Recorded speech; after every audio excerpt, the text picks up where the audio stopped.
Today we're going to look at the most expensive black cards in Magic the Gathering and see if they're worth it. And by expensive, it's got to be 7 mana value or CMC plus. All right, so don't be cheating on 6 or less. We're going to start off with the Shaoku Endbringer. It's a 5/5 flyer. Cannot attack if there is another creature in play. Hold on, cannot attack if there is even a single creature in play. That's terrible. During your upkeep, lose 3 life. Things getting worse and worse the deeper I read it, but it's got a tap ability. Remove target creature from the game and put a counter on Shaoku. Alright, that's not too bad. So it's a repeatable exiler. I actually have no idea what to compare this to. I have not I can't think of a creature or artifact you just tap and then you just basically snipe off creatures off the battlefield. I guess this might be worth it. It's just a 7 mana blocking, exiling thing. And it's actually really hard to kill. You can't kill it with like stuff like Snuff Out. I mean, you can exile with all the white removal, I guess. I'll give it a pass, but I don't know. I don't know. It's a bit awkward. All right, we got Toads with the Abyss. It's a favorite of yours. Is it a favorite of everybody else? And is it going to be a favorite of mine? All right, the Abyss. Here it is. This is 4 mana. We're talking mana value, not actual cost of the card. Mana value, people. That's how it works here. Okay, we got Atara's here part of the stream. Okay, we got Robert. The first super chat. Ancient Brass Dragon. There we go. This qualifies. It's 7 mana value. Okay, creature, Elder Dragon. It's a 7/6 flyer. Whenever Ancient Brass Dragon deals combat damage to a player, roll a d20. If you do, roll that d20. When you do, put any number of target creature cards with total mana value X or less from graveyards onto the battlefield under your control, where X is the result. That's pretty insane. That's actually great. And it just has to deal combat damage to a single player, and you more or less will like reanimate everything from your graveyard. I mean, what the average roll is going to be? I actually don't know what the average roll is on a d20. I think 10? But I don't know. You don't hear music. I swear I put this music on. Okay, you hear music now. All right, we're good. We got the music. Thanks so much, King Ginger. Like the Coffee Crew, looking out for the audio part of this show. Okay, yeah, I'm gonna give it a pass. I like it. It's a powerful effect. You're getting your money's worth. You will show us Cruel Ultimatum. This is not optional. Okay. I'm only gonna do this for you, but no gold cards.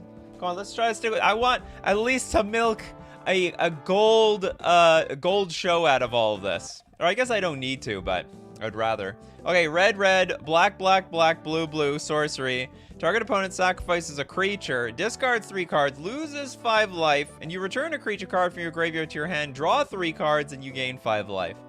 At the very least, what is the card draw represented by? The blue? The loss of life? The black? Where's the life gain coming from? I guess the black is the life gain. Alright, I'm going to give a pass to Cruel Ultimatum. Doesn't see a whole lot of competitive play anymore. Back in Standard, it was a beast, though. A beast, I tell you. Platonic Liquid, thanks so much. Army of the Damned. I'll be damned. Alright, we have an 8 mana sorcery. Create 13 tapped 2/2 black zombie creature tokens. That's a lot of tokens. So you put 26 power in play for 8 mana? I think that's pretty good. And then flashback for another 8 mana. No, sorry, 10 mana. You may cast this card from your graveyard for its flashback cost. Sometimes death comes knocking. Sometimes it tears down the walls. 13, so you're gonna have 26 zombies on the battlefield. This is a good board recovery card. I'm gonna give it a pass. We got Baldur with Hogak. Okay, this card deserves more than a pass. It deserves the absolute ban announcement. Okay, so it's a hybrid of Golgari, 5 generic for an 8/8 avatar. You can't spend mana to cast this spell. Turns out that is a feature, not a bug. Because you can convoke and delve it onto the battlefield. In a combination of exiling cards from your graveyard and tapping creatures in play, you throw this 8/8 right onto the battlefield. And you can cast it from your graveyard. So good luck killing it. You can't even chump block the damn thing. It has trample. It's probably the most expensive card.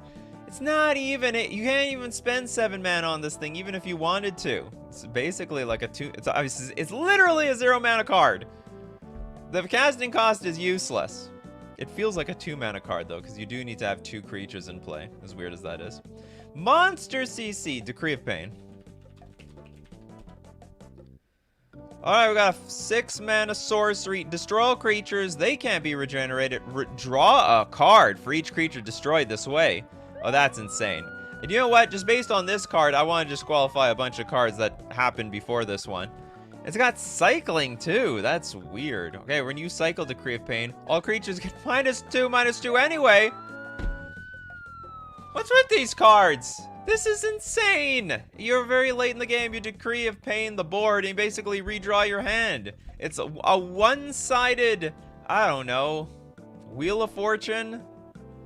But not really. You blow up the board and redraw your hand. And if there's a token player on the board, you're gonna get extra. You might end up drawing your entire deck by accident. Toads! Trying to make back for the mistake made earlier in the show. It says Shadow of Mortality. I actually think this is the first crappy card on the list today. So it is a 15 mana 7/7. If your life total is less than your starting life total, this spell costs X less to cast, where X is the difference. So effectively, the more life you lose, like the best thing this could possibly be is a 2 mana 7/7. That's a best case scenario, but you do have to like basically drill your own life total into the ground. Not impressed. You know what? This was close to being a competitive card, but it just didn't make it. And then in a casual environment, I still don't even think it's worth. It's just like at best a 2 mana 7/7 with no other abilities. So anyway, Shadow of Mortality gonna be left in the shadows. Okay, next super chat we've got Dizzy Belizzy. Kirik is technically 7 mana. Okay, then it technically gets on the show. It is the You Got Right. That's how it works around here. All right, you could shoot yourself in the foot. Do I have a shoot yourself in the foot sound effect? No, this is the best I got. You can punch yourself in the foot for 6 mana, paying that Phyrexian mana and 4 generic. For a 2/2 horror minion, lifelink for each black in a cost, you may pay 2 life rather than pay that mana cost. Holy crap! So like, does that turn everything into Phyrexian mana? Whenever you cast a black spell, put a +1/+1 counter on Kirik, Son of Yawgmoth. This card's insane. It's gonna be a little painful, gonna do a little bit of damage to you, but I think it is worth it. Machine gun self to pay cost. And also the rest of your deck. But hey, you got 40 life in Commander. Life, what is the classic saying? Life is a resource, use it. When life gives you lemonades, make lemonade. When magic gives you a life total, you make Kirik, Son of Yawgmoth. That's what you got. That's what you got to do. All right, next up we've got the Elder Brain. Sounds disgusting. Kerosene, that's not a real card, please. Instantly disqualified. Okay, Elder Brain. Black, 5 generic for a 6/6 horror with menace. Whenever Elder Brain attacks a player, exile all cards in that player's hand.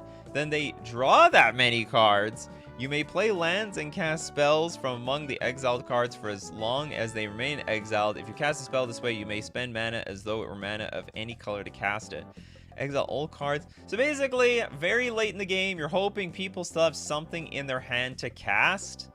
I don't think that's going to happen too often, to be honest. Well, I mean, maybe there's somebody. I guess. I don't know. I'm not in love with it. This sort of late... I don't like late game cards that depend on people having cards still in their hand. Sure, there might be someone at the table with a bunch of cards in their hand, but they might also do something to the Elder Brain if you even dare attack them. Or I guess you can't even do that, like, if you declare their attacks. If you declare that your attack, they'll probably just deal with it. If they've got a lot of cards in hand, they have the answer to Elder Brain. If they don't have a lot of cards in hand, then it's not even that strong, in my opinion. In my opinion. Alright, we got King Ginger.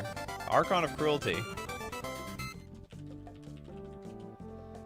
It's your pet black card? Are you kidding me? How is this your pet card? This is like a tier 1 win condition. That's like saying, oh, Grizzlebrand is my pet card. Oh, the Brainstorm is my pet card. Okay, Archon of Cruelty is a black 6 generic 6/6 flyer. Enters the battlefield or attacks. Target opponent sacks a creature or planeswalker, discards a card, and loses 3 life. You draw a card and gain 3 life. And don't you get something else? No, you just draw a card and gain 3 life.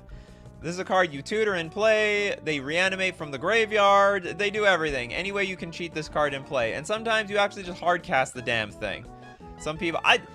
Even in Legacy...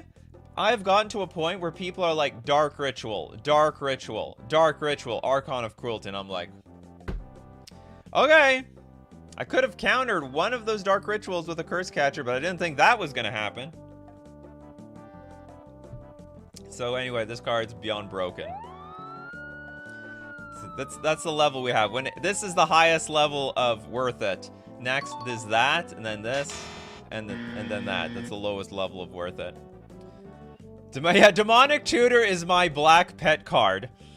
I've heard some people come into a local game store like, I just want to make a little bit of a pet deck for myself and Pauper. Oh yeah, what is that pet deck? Oh, I'm playing Delver. And then like, everyone gives eye rolls. The pet deck, huh?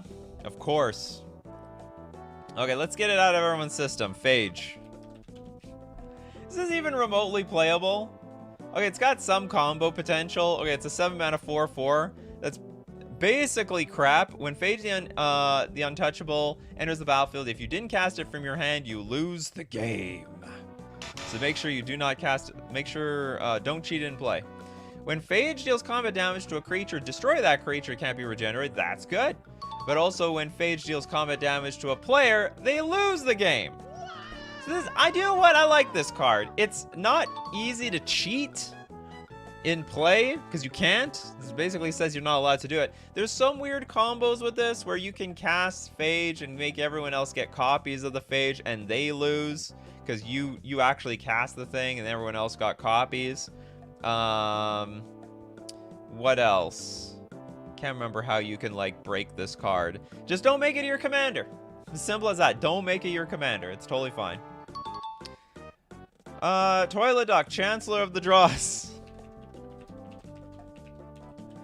This card, if you're playing in a format where you can just play one card, this card's broken. But otherwise, it's a 7-mana 6/6. Just as flying and lifelink, you can reveal it from your opening hand. If you do, at the first upkeep, an opponent will lose 3 life and you gain life equal to the life lost this way. But outside of that, it's crap. It's just a 7. Well, I mean, you know, compared to some of these other cards we see for 7 mana, it's at least a 6/6 flying lifelink card, but I don't think it's worth it. I'd rather the creatures were more diversified. They had like better abilities attached to it, and so on. All right, next we got Spectral Maniac. Razakath the Foul-Blooded ends EDH games so easily. For 8 mana better. Okay, it's an 8 mana 8/8 demon, flying and trample. Pay 2 life, sack another creature. Search your library for a card and put that card into your hand, then shuffle your library. Absolutely broken.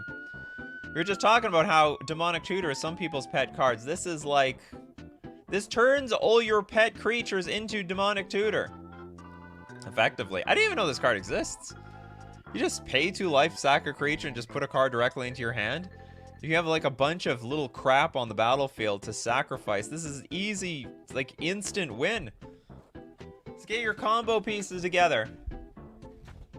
I can't imagine... Well, I mean, I guess I can. I guess this is not like competitive EDH worthy, but at a casual level, it just looks broken. Looks insane. Okay, definitely gets a pass. Oh, Black Dragon. Even if it's really bad, is there such a card as Black Dragon? There is, and it is the Black Dragon as advertised. 7 mana 4/4 dragon with flying and acid breath. When Black Dragon enters the battlefield, target creature and opponent controls gets -3/-3 until end of turn. This is 7 mana for a 4/4 flyer. That only gives a creature -3/-3. This is like a bad Flame Tongue Kavu. And a 4/4 flyer does not impress me these days. Black dragons revel in the collapse of humanoid kingdoms. Yeah, through acid. They gotta go see a dentist or something. There's something about that. Their saliva is the acidity is too high. Oh, I forgot the base Black Dragon is 7. There's more Black Dragons? How many more? Yo, little Ted.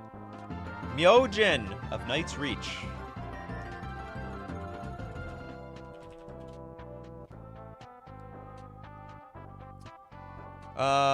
What is going on in this art? I don't have no idea. This is the hat?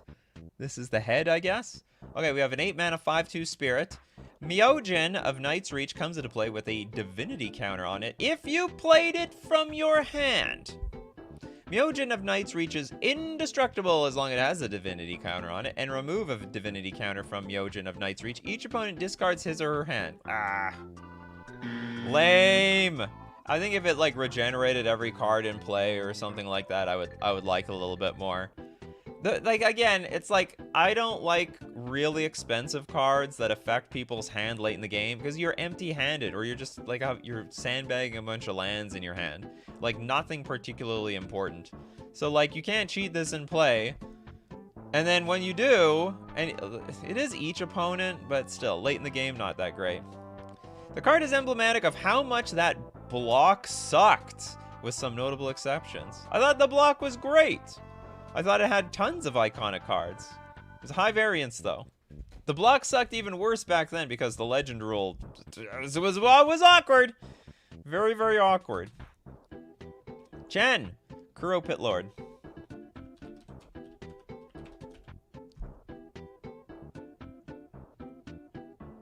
Alright, what be next? Who the hell is the Pit Lord? We have 9 mana!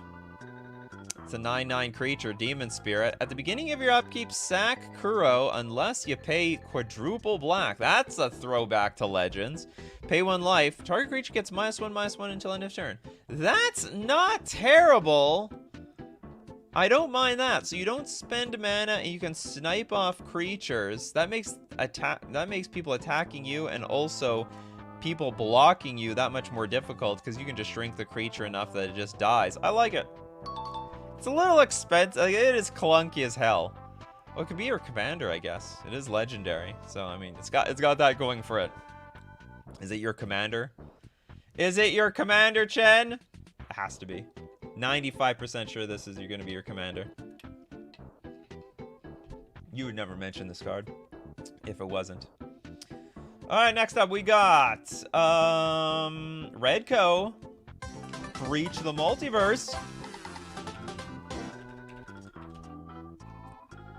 It is a 7 mana sorcery. Each player mills 10 cards. For each player, choose a creature or planeswalker card in that player's graveyard. Put those cards onto the battlefield under your control. Then each creature you control becomes a Phyrexian in addition to its other types. That's great. Because you don't even need to hit it doesn't even need to be within the 10 cards that you mill, right? For each player, choose a creature or planeswalker in that player's graveyard. Yeah, so it didn't have to go into play that turn. You could just already see something in their graveyard you want to take for yourself and go breach the multiverse. And you do it. So it's basically you're going to get 3 bombs, probably, for 7 mana. That's value. I guess the phone doesn't go live and the signal reaches that device slower. That probably does. Okay, hold on.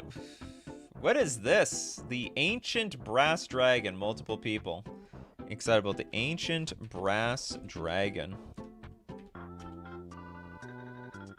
7 mana, 7/6 Elder Dragon. They brought the Elder Dragons back. And they're friends with the Elks. Flying. Whenever Ancient Brass Dragon deals combat damage to a player, roll a d20. When you do, put any number of... Oh, we looked at this one. Sorry. It's good. I like it. I do like it. Coffee and Buns. Scion of Darkness.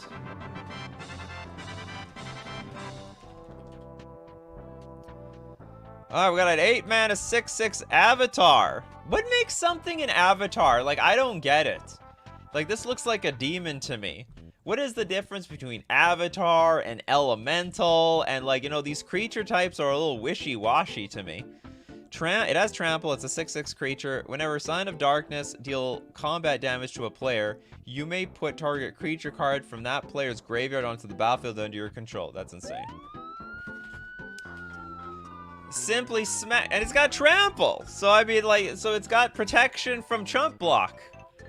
Oh, I never thought of it that way. Trample, protection from Chump Block.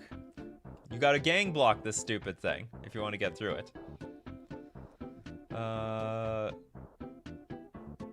You gotta look at Dark Supplication too to see what Sign of Darkness really does. There's another card that cheats it into play. So it's like a Dark Supplicant. It's a combo. You have a 1 mana 1/1. Sack 3 cleric. Search your graveyard, hand, or library for a card named Sign of Darkness. Oh, this wow, it's directly meant to be paired with this thing and put it into play. If you search a library this way, shuffle it. All right, there's your combo card.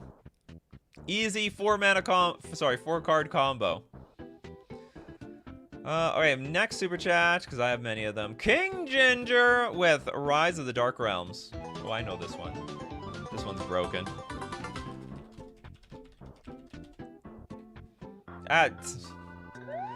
9 mana, sorcery, put all creature cards from all graveyards onto the battlefield under your control. Now, I'll admit, like, you can't be too proactive with this card. This card sort of depends on the game playing out a little bit. You know, there's a little give or take, but it's like a huge game swinger. Just don't be the target, last deep enough in the game, you rise of the Dark Realms, and then all of a sudden, even if you are the target, it's pointless because everyone's resources are completely depleted. For every living person, there are generations of dead. Which realm would you rather rule? I guess that's true. There's only X number of living people, and there's like a completely linear number of people dying constantly. Platonic Liquid. I used to think Archdemon of Unix was good. What does that mean? It's not good anymore? The Archdemon of Unix. Sorry, not Unix. Unx? Archdemon of Unx. 7 mana, 6/6 demon. Flying and Trample. At the beginning of your upkeep, sacrifice a non-zombie creature, then put a 2/2 black zombie creature token into play. That is incredibly underwhelming. But we now know better. It's not as good as... There's a lot of cards we thought were good. You know what? There were some cards that I thought were good. Then over time, I found out they were bad. But I couldn't let them go. I just couldn't.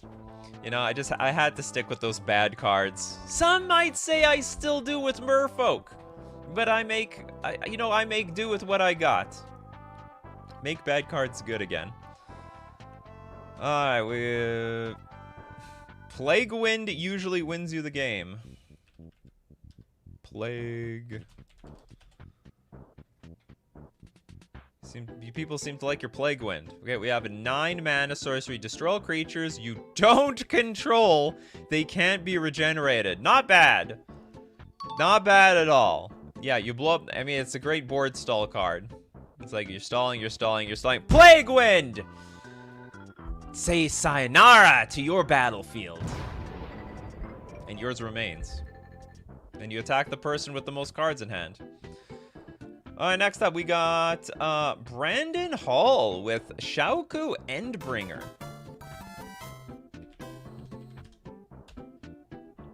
Not related to the Eldrazi, I'm guessing. There are several Endbringers out there. Is it gonna come up or what? Here we go. Oh, I started the show with this one. I don't know how to evaluate this card. Does, like, tap remove a creature from the game? Is that good enough for all the... I mean, it's still a pretty decent blocker. I guess the problem is it's going to be like a huge threat. Like everyone's going to try to do their best to kill the damn thing. I liked it though. I actually like it despite all these other crappy abilities attached to it. Redco with Troxel the Corrosive Ruins Creature Decks. That's just great. Corrosive, huh? Alright, black, 5 generic for a 7/7 slug horror. At the beginning of each end step, put a slime counter on each creature you don't control. Creatures you don't control get -1/-1 for each slime counter on them. Alright, this is getting insane. And it's at the beginning of each end step? This is my end step, their end step, their end step, their end step. It's like doing -4/-4 immediately. GG elf players. Whenever a creature you don't control with a slime counter on it dies, create a 1/1 black slug creature token. And then you can sack a slug to draw a card. This card is insane. This is absolutely wild. Why would they print this card? This is like just worse than Plague Engineer in my opinion. Oh, it's awful. Yeah, it's Dimir too. They just had to squeeze that blue in there so that you can play Brainstorm Ponder and all the other stupid blue cards. We did Phage, yup. Jacob, Abhorrent Overlord.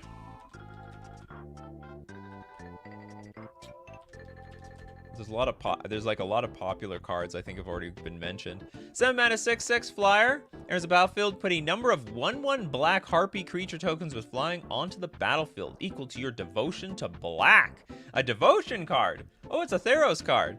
At the beginning of your upkeep, sack a creature. I guess. Like, I guess it's okay. If your devotion to black is high enough, I mean, okay, I'll give it a pass. Yeah, I like, even myself, a devotion player, I know how valuable it is to get a bunch of creatures in play, in addition to the card that I've already cast. So, like, you could, in theory, put, like, 12 creatures in play at once. Huge army to attack and also defend. And they have flying, so that's good. They fly. They do all sorts of stuff. Yo, little Ted with the Blood for the Blood God.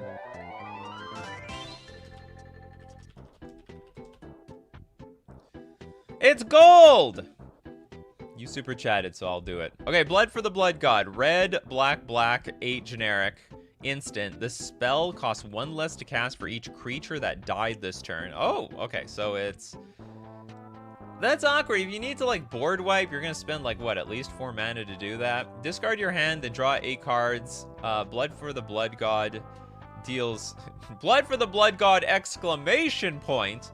Deals 8 damage to each opponent. Each exile Blood for the Blood God.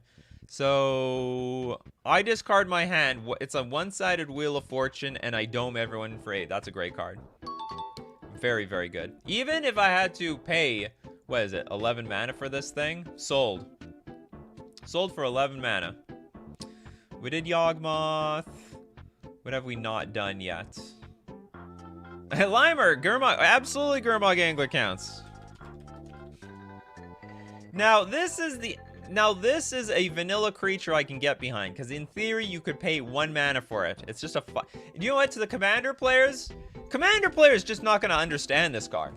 I bet there's not a single Commander player that gives a crap about this. But to the competitive players, it's not insane, but it's good value. All right, it's a 1 mana 5/5. Just imagine 1 mana 5/5 creature, and that's it. And it's black, so it has protection from like destroy target non-black creature stuff. It's protection from Fatal Push. Has protection from... It's really hard to get them with Prismatic Ending, because that's basically impossible. Sorry, just impossible because of the mana cost. So it's got protection from some really popular removal spells, while still being like a really efficient beater. So yeah, excellent card. Yeah, that could be... Are there any Commander players even aware that Gurmag Angler is like a house in competitive Magic? I imagine that could be a show. Like, cards that Commander players have no idea are good. Alright, you heard the music, so we're gonna... And if you are interested in buying any of these ridiculous, expensive mana value cards, from Magic the Gathering, go get them at FusionGamingOnline.com. This is where I would get all my Grizzle Brands and Gurmag Anglers and Archon of Cruelties. Well, supplies last. They ship worldwide. Don't be shy. Get your singles from FusionGamingOnline.com. Don't forget, use coupon code Nikachu, however, to get 5% off all your purchases, and it supports the channel. So you buy cards and you help me out at the same time. We're also going to thank Mana Traders, the premier place for renting Magic cards online. So not only can you get your Archon of Cruelties, you can get the rest of the deck with it, whether it be a Reanimator Shell in Legacy or the Creativity deck in Modern, which is dying at the moment because there are better decks out there. But still, if you want to play it, you don't need to own it. You just rent it and then send it back when it doesn't work for you with Mana Traders. You can support the channel using my Mana Traders link in the description below, or save 10% off your first 2 months using coupon code Nikachu_B3R. Right, back to Gurmag to the Angler. Okay, what do we got? We got more super chats. We got a lot of super chats here.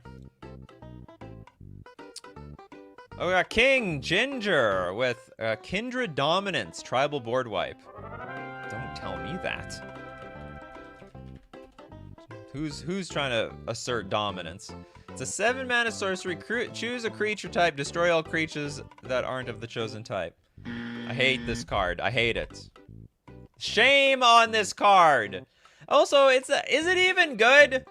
This is just rubbing it in versus like the Merfolk, Elf, Goblin, Fairy, the Sliver players. This is just to balance out like the Sliver deck that they were gonna make later. I mean, whatever. Whatever. Damn these cards. Just hating on the Typal decks. Why? For no reason, too. Oh, we got Josh Karen with Breach the Multiverse. Did we do this one? No, let's Breach the Multiverse. Oh, yeah, we did this one. Great card.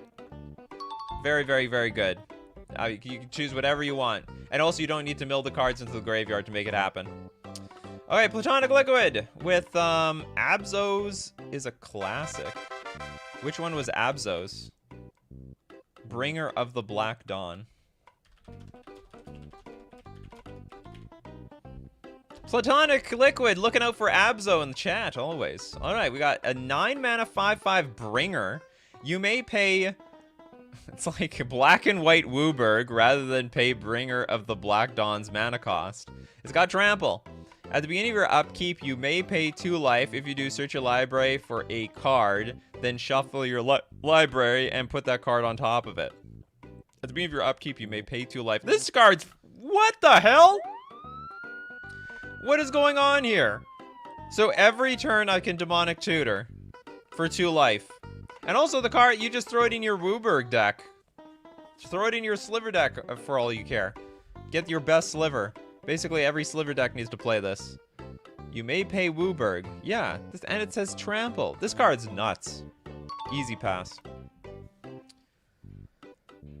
Okay, what do you have? Coffee and Buns. Does Torment of Hailfire count? Torment of Hailfire count since you usually cast it for a lot of mana? No.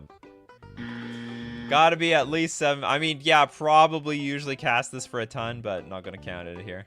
Alan! In Garrick's Wake. If I can spell Garrick properly. What the, is Garrick, like, still a zombie? I don't know what the hell's going on with this guy. It's a black 7 generic sorcery. Destroy all creatures you don't control and all planeswalkers you don't control. Very, very good card. Basically, board wipe for everything that is not yours. Any of those cards are broken. They're all broken. I can't guarantee you win the game after you play them, but like you're putting yourself in a really good position to do it. They need to bring back the Bringers. They need to bring back the Bringers, weirdest type. Bringer is a creature type? Oh, I'll be damned. Bringer is a creature type. What the hell is a Bringer? Creature types I don't understand. Avatar, Elemental, Bringer. Among others. The list goes deeper. Okay, we got Ruru. I thought you were Christopher B for a second. You got the same avatar, basically. Curse of the Cabal. We got black 9 generic sorcery. Target player sacrifices half the permanents he or she owns rounded down. What the hell? It's also got suspend for 2 after paying black 2 generic. At the beginning of each player's upkeep, if Curse of the Cabal is suspended, that player may sacrifice a permanent. If he or she does, put 2 time counters on Curse of the Cabal. That is weird. Target player sacrifice. So basically everyone's incentivized to sack creatures to keep it suspended. I don't like it, to be honest. Also, this could affect, well, it's not when it comes off the suspended doesn't affect you. It's like, it's more of a mind games thing than anything. The art was cool, though. We got, yeah, the art 10 out of 10, sure. If only art was synonymous with power, then we're cooking. But unfortunately, it's sometimes there's bad art on good cards. Sometimes there's great art on absolute. The thing that hurts me the most, great land art on useless lands, like those come into play tap, gain 1 life, dual lands. Ugh, absolute pain to look at. Okay, Josh with Butcher of Malakir.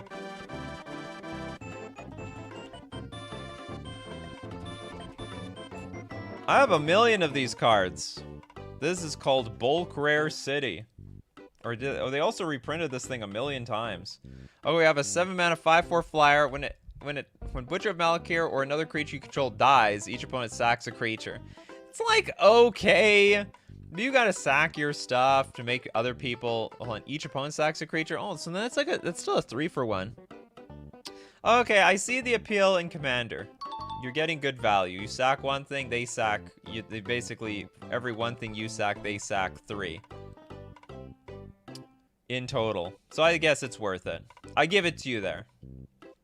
For all the vampire fam out there. Redco! Extus! Auric Overlord. It's a 2-sided card. I like unique names. I just put in Extus and hopefully Scryfall will know what the hell I'm talking about. Let's go, Scryfall. Giddy up. Okay, we got a black, white, 1 generic, 2/4, human warlock. It's a gold card. You paid for it, so okay. Double strike with Magecraft? Whenever you cast or copy an instant or sorcery spell, return target non-legendary creature card from your graveyard to your hand. Whenever you cast or copy an instant or sorcery? Okay, what's the other side?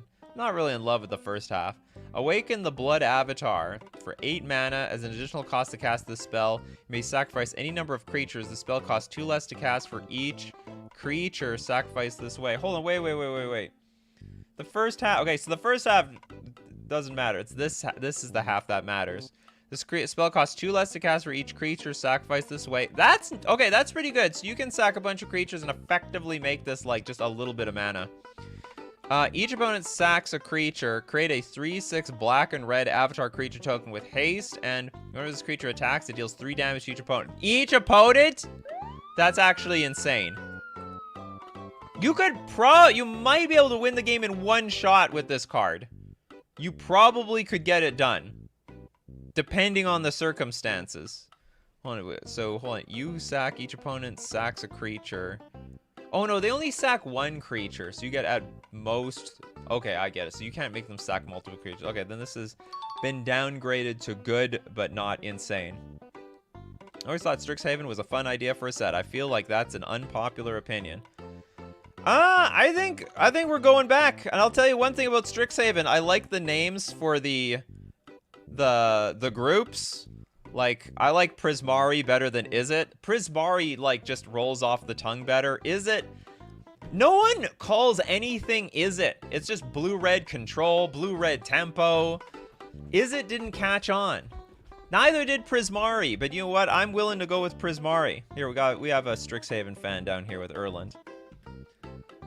What were the other color combinations? There was Prismari, there was... I guess the rest of them were not as, didn't stand the test of time nearly as well. Can't remember what the Simic one was. I don't love Simic, but I mean, at least it's easy to pronounce Simic. Oh god, okay, my worst fear is I'm not gonna get through all these super chats. Pacers fan forever, worst fears.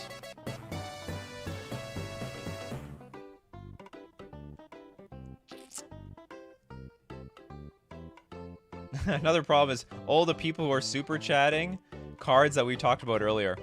8 mana sorcery. You control target player during that player's next turn. Exile worst fears. You know, it's just a bad mind slaver, you know? And it's, you can't, well, I guess you could loop this the same way you might spend time looping a mind slaver. So if you can bring sorceries back from your graveyard to your hand or whatever, so you might be able to get this thing going on over and over again. Control target player during, but 8 mana, I'm not feeling it. Not feeling it for 8 mana. I could be wrong, but you know what? It looks like the economy, whoops, you can't see it. The economy, people.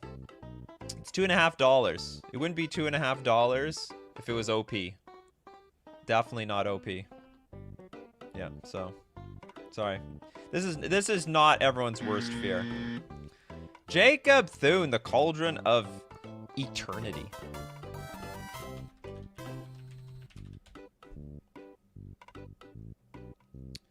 Goes on forever, huh? 12 mana. This is the most expensive card I think on the show today. Okay, 12 mana, legendary artifact. The spell costs 2 less to cast for each creature card in your graveyard. That's good.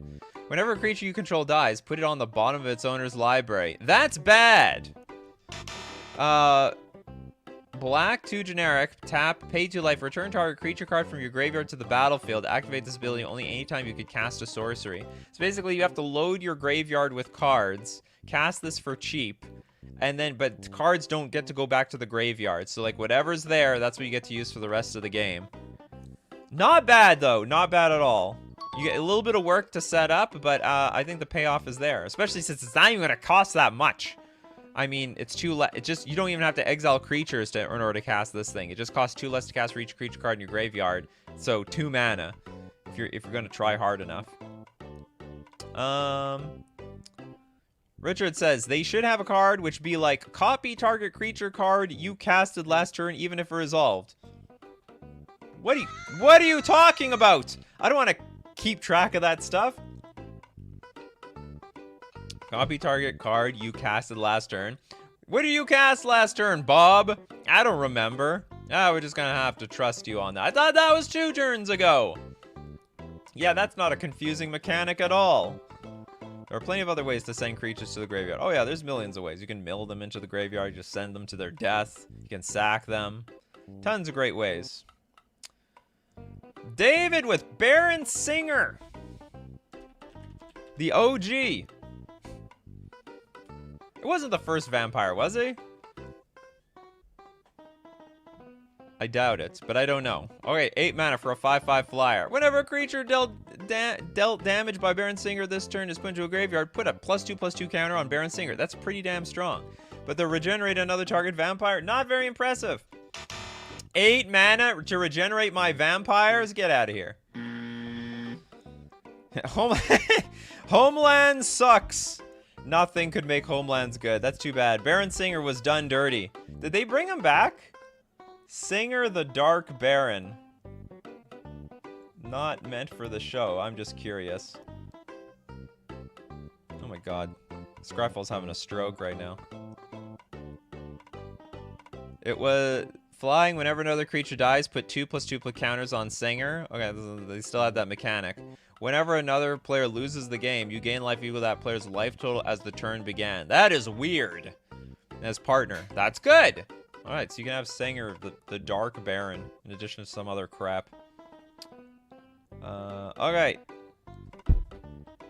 Yo, I made up the miracle cards, though. Okay. Okay, next up, we've got, we just did Cauldron of Eternity, right? Yeah, that was the Cauldron of Eternity. Brandon Hall, Myojin! We did this one. Oops.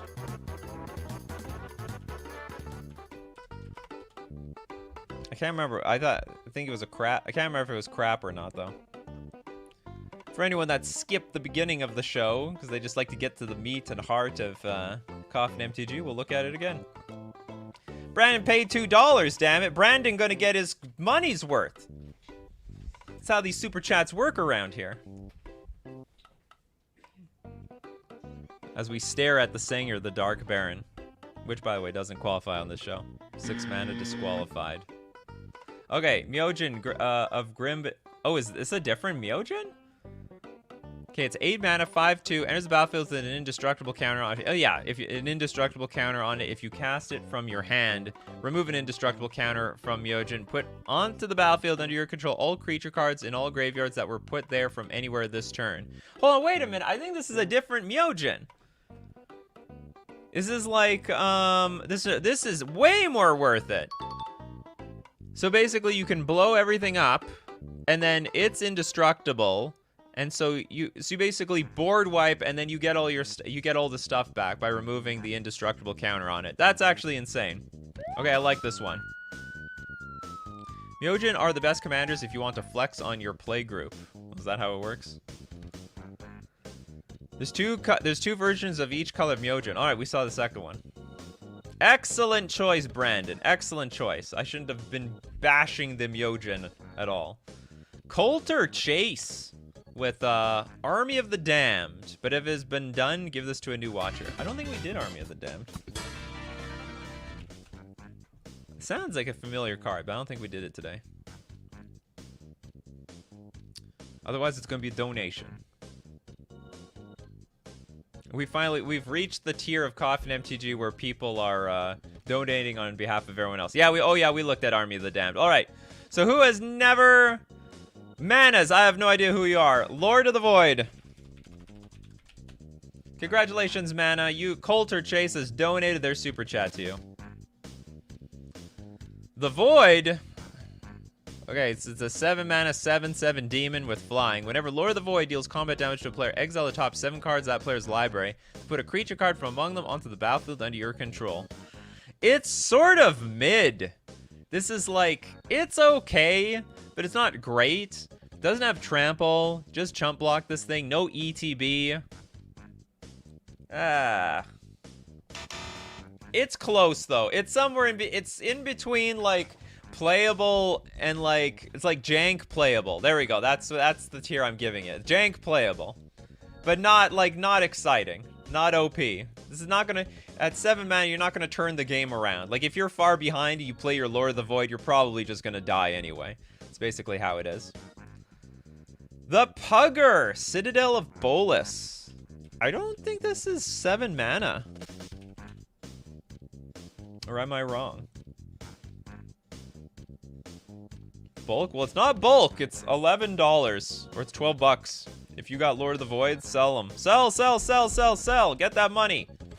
I have your Lord of the Void. Some people like Lord of the Voids. Yeah, it's mythic. It's only been printed once. Come on. Scryfall. Oh, we got Platonic Liquid says it's because Myojin commanders don't get the counter. Oh. I get it. So you're flexing on them because you're like, I'm playing a Myojin without that Myojin ability. It's like playing Phage as your commander. Just enjoy looking at her from the command zone. Yeah, okay, so Bolas' Citadel is disqualified. Not gonna look. Alright, next couldn't even find is Bolas. I was looking up the wrong card. Okay, I'm not even gonna look. We don't need to look up Bolas' Citadel. Kalangus! Hoarding something. Hoarding. What are we hoarding? Brood Lord.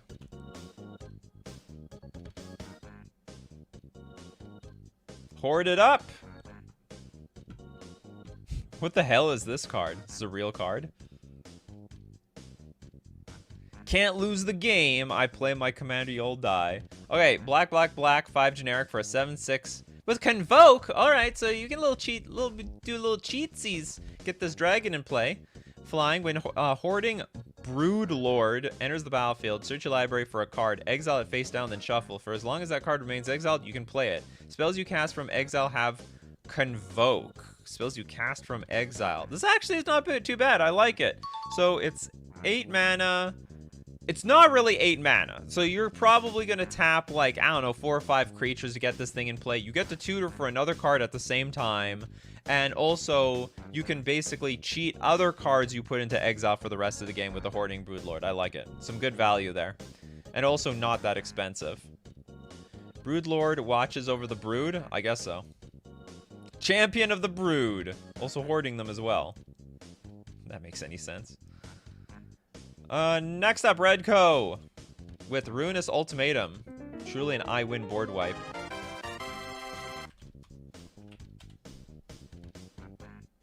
Ruining the game, as usual, Redco. Ruining the game. Yeah, wow, Convoke.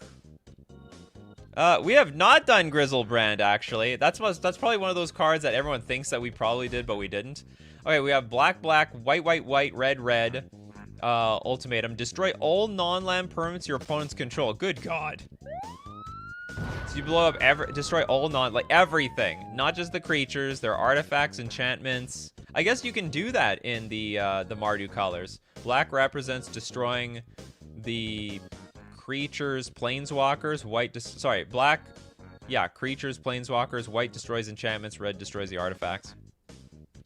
Send it all to the junkyard. Away it goes. Good card. Worth it. To, like, turn the Phage white and then get Angel's Grace? Does that work? Well, Angel's Grace might... Oh! How do you do that? Yeah. That's a puzzle. You put white cards in your mono-black Phage commander deck. Okay, hold on. So people mentioned... We don't have Grizzlebrand as a super chat, right? Okay. Making sure. Okay, let's look up Grizzle Daddy. Swag Brand. Alright, here we go. Grizzlebrand. We'll just do this in advance. Black, black, black, black. Sorry, black, black, black, black. 4 generic for a 7/7 demon. Flying lifelink. Pay 7 life, draw 7 cards. Do I have other sound effects that can depict this card? When this thing enters the battlefield, you basically know it's over. Your opponent will draw cards until they win. It's not impossible, but very rarely your opponent draws like 14, 21 cards and then fizzles. It has happened. But usually it doesn't. Usually Grizzlebrand hits the battlefield and you dead. You stone dead. It is banned in Commander though. Also another card. I regret letting so many Dark Rituals resolve in the face of my Curse Catcher. It's ugly. Okay, what is this? Is this a real card? Piphysis. What are you guys on about? Okay, 7 mana for a sorcery. Destroy target creature. Its controller loses life equal to its power plus its toughness. It's got Suspend 5. So it's like, it's pretty playable, but it's taking forever for it to resolve. I don't like it. I think that's a lot of mana for very little effect. I don't even think your opponent's losing that much life is going to matter. And also, you know, Suspend 5 is like an eternity away. And everyone's going to see it, too. So they're just going to, like, play their second best creatures until this Piphysis thing goes off. But anyway.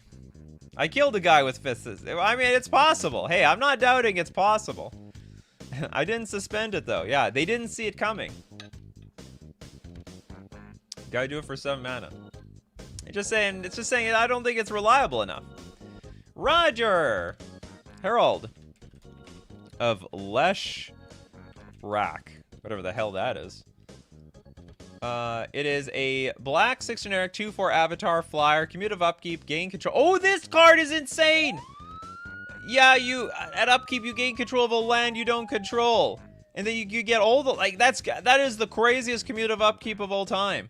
It's like this is like a bad mechanic made good.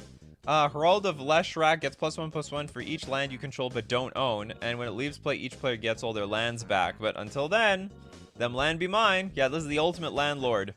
So what landlords look like too.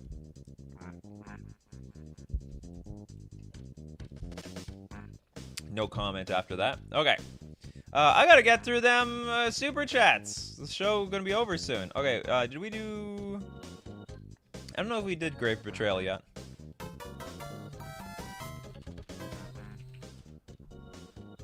Grave Betrayal. 7-mana enchantment. Whenever a creature you don't control dies, return it to the battlefield under your control with an additional +1/+1 counter on it at the beginning of the next end step. That creature is a black zombie in addition to its other types. Not bad.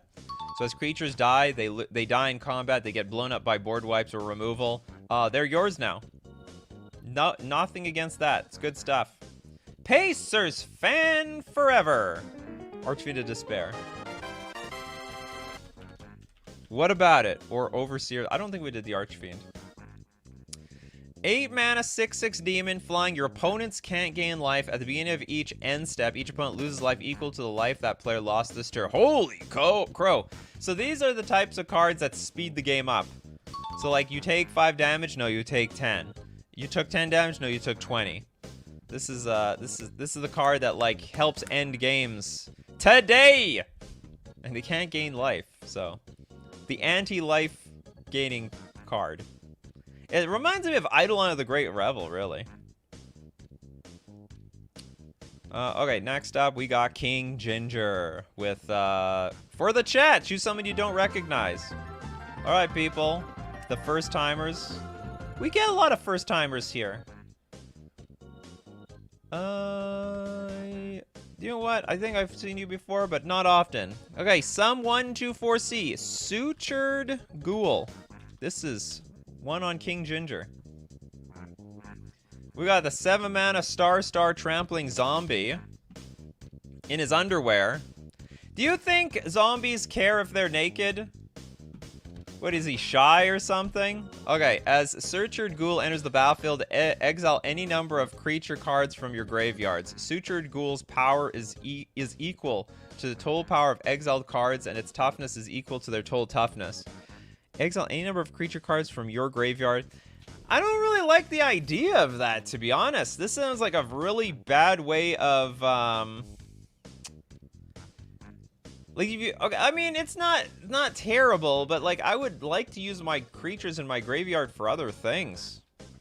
Its power is equal to the total power of exiled creature cards. And it's got... You gotta, like, get rid of a lot of creatures. And if it... Like, let's say it gets blinked or something, then it dies.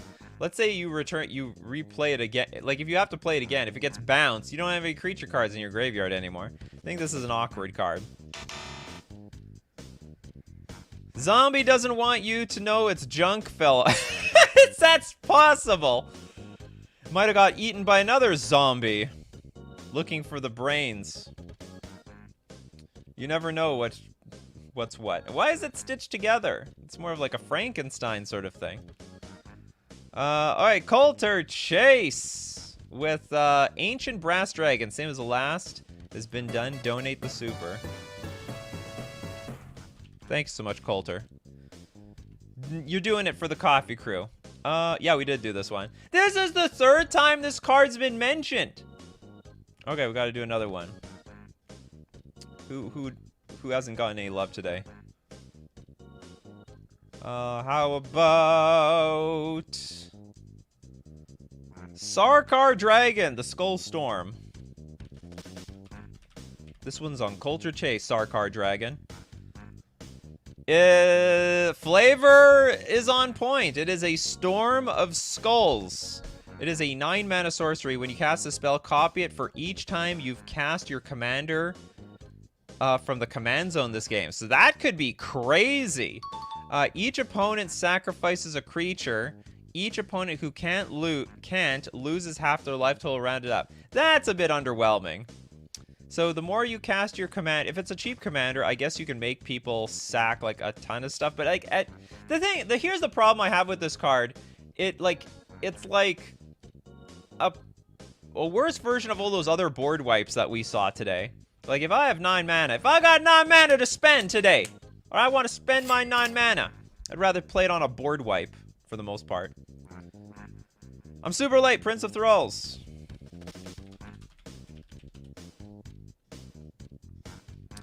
You know what? It's not a mono black card. So I'm disqualifying it. If you super chat, I'll mention the gold cards. Okay, one of 2 non-legendary Praetors. Sanguine Praetor. What do we got here? It's an 8-mana 7/5 avatar. Pay a black, sack a creature. Destroy each creature with the same converted mana cost as the sack creature. Holy crap! That could, well, that's probably awkward. It's a neat looking card, but my experience, like, you're going to need to, if you want to destroy a 3 CMC creature, then you need the 3 CMC creature. If you want to hit something that's at 5, you need the 5 mana one, so. It's good for an Asmo deck or something where you can keep avoiding the commander attacks. Oh, you're talking about this Skullstorm? I guess that's true. Oh, is that how Asmo works? You just perpetually play Asmo for 1 mana? I guess maybe that works. It's got that alternate casting cost if you've discarded a card. I don't like it. It's clunky. It's very clunky. 8 mana for that thing. It looks like we're to end the show on King Ginger, Profane Transfusion.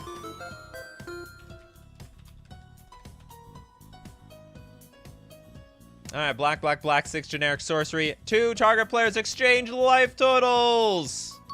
Crazy. You create an XX colorless horror artifact creature token where X is the difference between those players' life totals. I like that card. That is a wild... Do I have a really good... That's gonna make someone really happy and someone really sad. That's a turnaround game, so you be careful. Be careful around the person with Profane Transfusion in your deck, because they might transfuse you! Alright, that's it for Coffee and MTG today. Where's my... Oh, I'm lost. Oh, here we go. Thank you very much. I hope you enjoyed the most expensive Mana Black cards. Are there any that we missed? You could always mention them in the comments section below. Also, if you want to be part of the show, be here Monday to Friday, 11 o'clock a.m. Central Standard Time. Be there or be square. Thanks to everyone who supports the channel, supports the show by either being a patron on Patreon, a supporter on YouTube, or by super chatting, being part of the show. Also, huge thanks to the super chatters that super chat for everyone else. People like, yeah, like King Ginger, Platonic Liquid, and also Coulter Chase and others. I hope I didn't miss anyone. It's always the danger of mentioning some people, because now you got to mention all of them. So thanks to all of the super chatters. Also super chat for the people who can't super chat. And we got to thank everyone who's also here in the morning, like Coffee and Buns, Name Roger, King Ginger, Dizzy Blizzy, Some124C, Name, Coulter Chase, Jess, Argentina, Toads, Monster CC, Manas, Erland, Sarkar Dragon, Clangus, Richard again, Uber Tuna 1, Chris P. Who else do we have here? Super Fast Tortoise, Platonic Liquid, sticking in a super chat. Oh, I'm sorry, Asmo you can't avoid, but some you can. All right. Good to know. We'll clarify that about Asmorano. Marty Cadasna Kuldakar. And Tommy Siddons, of course. Today needed multiple dark rituals. A lot of dark rituals. All the dark rituals. You know what we also needed? We needed our coffee. So as usual, my coffee crew, keep brewing up those coffees, and we will keep brewing up the magic. Take care of yourselves, and I will see you at the